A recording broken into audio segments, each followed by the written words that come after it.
I want everyone to repeat this after me. Choice. Let's say it again. Choice. Not chance. Determines destiny. Choice. Not chance.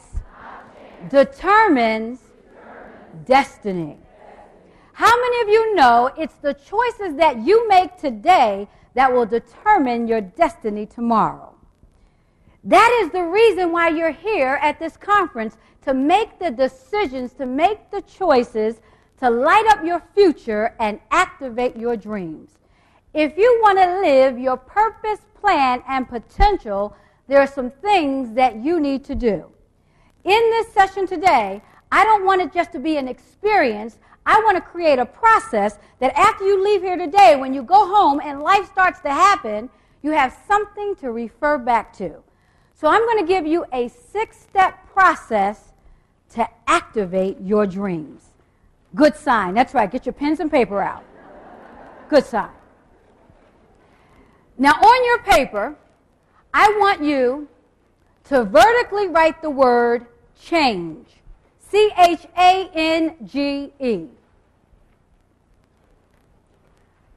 Because a 6-step process to activate your dream involves you making some changes.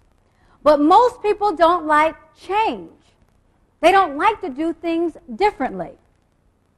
But it's important that you are willing to change, because change is inevitable. But your growth through change is optional. It's how you look at change that'll make all the difference in the world. When I studied the brochure, I saw that they had one of the pre-conference workshops was called Who Moved Your Cheese? Who Moved My Cheese? Anybody go to that? Wonderful. If you have not read the book, I highly suggest you get that book, because it talks about the fact that if you don't like change, you will become extinct. So you have to make sure you are willing to change.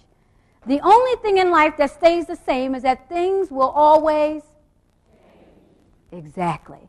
6-step process for activating your dream to live your purpose, plan, and potential. We're going to start with C. C stands for control. Control. You have to be willing to take control. In order to get what you've never had, you've got to be willing to do what you've never done. So the first thing that you have to do to take control is be willing to set some goals. Be willing to set goals. They did a study, and they polled some Harvard graduates, and they found out that graduating class 20 years ago, only 3% of the class set goals. 20 years later, they went back, and they found out that 3% was 97% more successful. Why? Because they set goals. How many of you know where you want to be in the next 2 years? Somebody said retirement in here. I heard that. That's a goal. The fact is that over 80% of us don't set goals. How do you plan to get where you want to go? If you want to activate your dreams, you've got to be willing to set goals. I like what Alexander Poe said.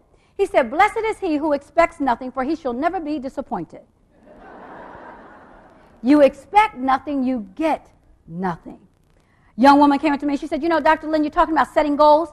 I don't think I need to set goals." I said, "Why?" She said, "Because my company told me don't set any goals, they'll set them for me." Yeah, okay.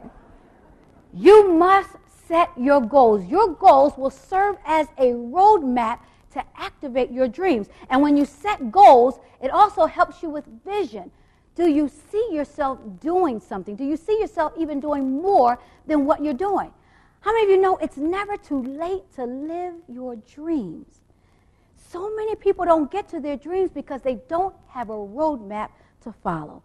That's why it's so important to set goals. I remember one of my goals when I graduated from college, I wanted to be a supervisor. So I worked in a particular company, and I was a senior representative, but my goal was to be a frontline supervisor. So my opportunity came when Maria came into the department, and it was my job to train Maria. And I thought, here's my chance to show them what I've got, that I can be the supervisor. Maria came into the department. I trained her. 7 months later, I was reporting to Maria. How many of you know I was upset about that? think about that. Why was I so upset about that? I trained her. Absolutely. I trained her. So doesn't that say if I can train her, why shouldn't I be able to do that job? Yeah. So tell me something. When we're upset about things, who do we normally go to and complain with?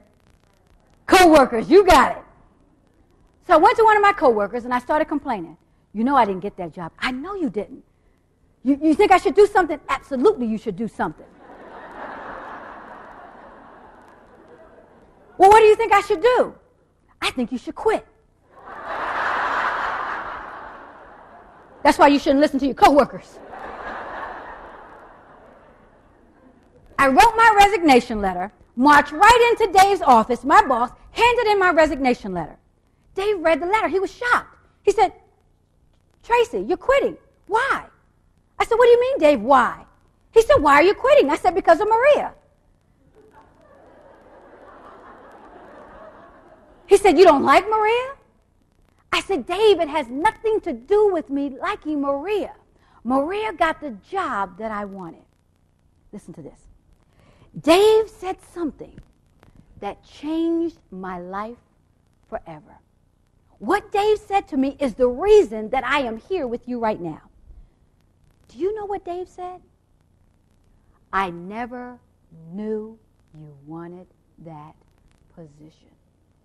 How many of us, we have a goal in our own mind, but we don't let people know? That's what Liz was talking about when she was up here. You've got to know what you want, but here's the big one.